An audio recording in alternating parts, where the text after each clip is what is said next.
ಹೇಳಿದ ಅದೇ ಅದ್ರ ಬಗ್ಗೆ ಸಾಕಷ್ಟು ಮುಂಚೆನೇ ಹೇಳಿದ್ರಲ್ಲ ಯೂಟ್ಯೂಬ್ದಲ್ಲಿರೋ ಎಕ್ಸ್ಪರ್ಟ್ಸ್ ಎಲ್ಲನೂ ಹೇಳಿದ್ರಿ ಎಲ್ಲ ಸುಳ್ಳು ಯಾವುದೋ ಒತ್ತಡದಲ್ಲಿ ಮಾಡ್ತಂತ ಹೇಳಿದ್ರೆ ಅದ್ರ ಅದು ನಿಜ ಆಗಿದೆ. ಈಗ ಅವ್ರು ತಮ್ಮ ಏನಂತ ಅವ್ರಿಗಿರುವಂಥ ಒಂದು ಇಂಪಾರ್ಟೆನ್ಸ್ ಅವರೇ ಕಳ್ಕೊಂಡಾರ. ಸುಮ್ಮನೆ ತೋರಿಸಿ ಇನ್ನು ಮುಂದೆ ಇವ್ರು ಏನು ತೋರಿಸಿದ್ರು ಜನ ಸುಳ್ಳು ಅಂತ ಪ್ರಿಡಿಕ್ಟ್ ಮಾಡ್ತಾರೆ. ಸೊ ನೋಡೋದು ಅವತ್ತಿ ಮುಗಿದೋಯ್ತು ರಿಯಲ್ ರಿಸಲ್ಟ್ ಕೇಂದ್ರದಲ್ಲಿ ಮತ್ತೆ ಸಮ್ಮಿಶ್ರ ಸರ್ಕಾರ ನೋಡ್ಬೇಕು. ಇನ್ನೊಂದು 2 ವರ್ಷದಲ್ಲಿ ಗೊತ್ತಾಗುತ್ತೆ, ಇನ್ನೂ ಗೊತ್ತಾಗಲ್ಲ. ಇನ್ನು ರಾಜ್ಯದಲ್ಲಿ ನಿಮ್ಮ ಲೆಕ್ಕಾಚಾರನೇ ಬೇರೆ ಆಗಿದೆ. ಸುಮಾರು 14ರಿಂದ 18ರವರೆಗೂ ಹೋಗ್ಬೋದು, 17ರವರೆಗೂ ಹೋಗ್ಬೋದು ಅನ್ನೋ ಲೆಕ್ಕಾಚಾರ. ಏನು ಸರ್ ಈಗ ಏಕಾಏಕಿ 9ಕ್ಕೆ ಬಂದು ನಿಂತ್ಬಿಡ್ತು ಕನಿಷ್ಠ ನಾವು ಒಂದು 4-5 ಸೀಟ್ನಾರ ಭಾಳ ಹತ್ತಿರದಿಂದ ಸೋತಿದ್ದೀವಿ. ಸೊ ಅದು ಕೂಡ ನಮ್ಮ ಲೆಕ್ಕದಲ್ಲಿ ಹಿಡ್ಕೋಬೇಕಾಗ್ತದೆ. ಸೊ ಚಿತ್ರದುರ್ಗ ಹತ್ತಿರದಿಂದ ಸೋತಿದ್ದೀವಿ, ಹಾವೇರಿ ಇದೆ, ನಮಗೆ ಇಲ್ಲಿ ಬಾಗಲಕೋಟೆ ಬಿಜಾಪುರ ಹತ್ತಿರದಿಂದ ಸೋತಿದ್ದೀವಿ. ಸೊ ಭಾಳಷ್ಟು ಕಡಿಮೆ ಸೋತದ್ದು ಕೂಡ ನಮ್ಮಲ್ಲಿದೆ.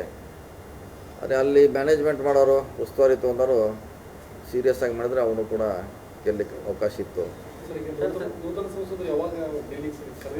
ಇನ್ನು ಕರೆದಿಲ್ಲ, ಯಾವಾಗ ಕರಿತಾರೆ ನೋಡ್ಬೇಕಲ್ಲ, ಅದು ಯಾವಾಗ ಕರಿತಾರೆ, ಕರೆದಾಗ ಹೋಗ್ತಾರೆ. ಅಲ್ಲಿವರೆಗೆ ಎಲ್ಲ ಒಂದು ರೌಂಡು ಎಲ್ಲ ಕಾನ್ಸ್ಟಿಟ್ಯೂನ್ಸಿಗೆ ಮತ್ತವರಿಗೆ ಭೇಟಿಯಾಗುವಂಥ ಪ್ರಯತ್ನ ಮಾಡ್ತೀವಿ.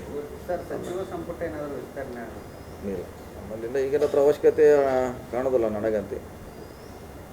ಯಾಕಂದ್ರೆ ಸಚಿವ ಸ್ಥಾನ ನೀಡುವಾಗಲೇ ಕೆಲವೊಂದು ಜನಕ್ಕೆ ಸಚಿವರಿಗೆ ಷರತ್ತು ಹಾಕಿ ಕೊಟ್ಟಿದ್ರು. MP ಎಲೆಕ್ಷನ್ ಆದ ಕೂಡಲೇ ಬೇರೆದವ್ರಿಗೆ ಅವಕಾಶ ಮಾಡಿಕೊಡ್ಬೇಕು. ಇಲ್ಲ, ಆ ರೀತಿ ಯಾವುದು ಷರತ್ತು ಇಲ್ಲ, ಯಾವ ಕಂಡೀಷನ್ ಯಾವುದು. ನಮ್ಮ ಮುಂಚೆ ಕೂಡ ಹೇಳೇನೆ ನಮಗೆ ಯಾವುದೇ ಆ ರೀತಿ ಷರತ್ತು ಯಾರಿಗೂ ಕೂಡ ಹಾಕಿಲ್ಲ. ಗೆಲ್ಸ್ಕೊಂಡು ಬರ್ಲಿಕ್ಕೆ ಅಷ್ಟು ಹೇಳಿದ್ರು ಅಷ್ಟೇ. ಇನ್ನೇನು ಯಾರು ಏನು ಮಾಡಲಿಕ್ಕೆ ಇಲ್ಲ. ಜನ ಸೋಲಿಸಿದ ಮ್ಯಾಗ ಇನ್ನು ಮಂತ್ರಿಗಳು ಏನು ಮಾಡಾರ, MLA ಏನು ಮಾಡಲಿಕ್ಕಾಗಲ್ಲ. ಜನ ಸೋಲಿಸಿದ ಮ್ಯಾಗ ಮತ್ತು ಆ ರೀತಿ ಹಿಂದೆ ಎಲ್ಲೂ ಆಗಿಲ್ಲರಲ್ಲ.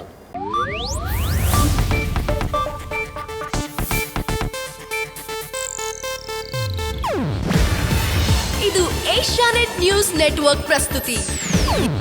ನೀವು ನೋಡ್ತಿದ್ದೀರಾ ಏಷ್ಯಾನೆಟ್ ಸುವರ್ಣ ನ್ಯೂಸ್.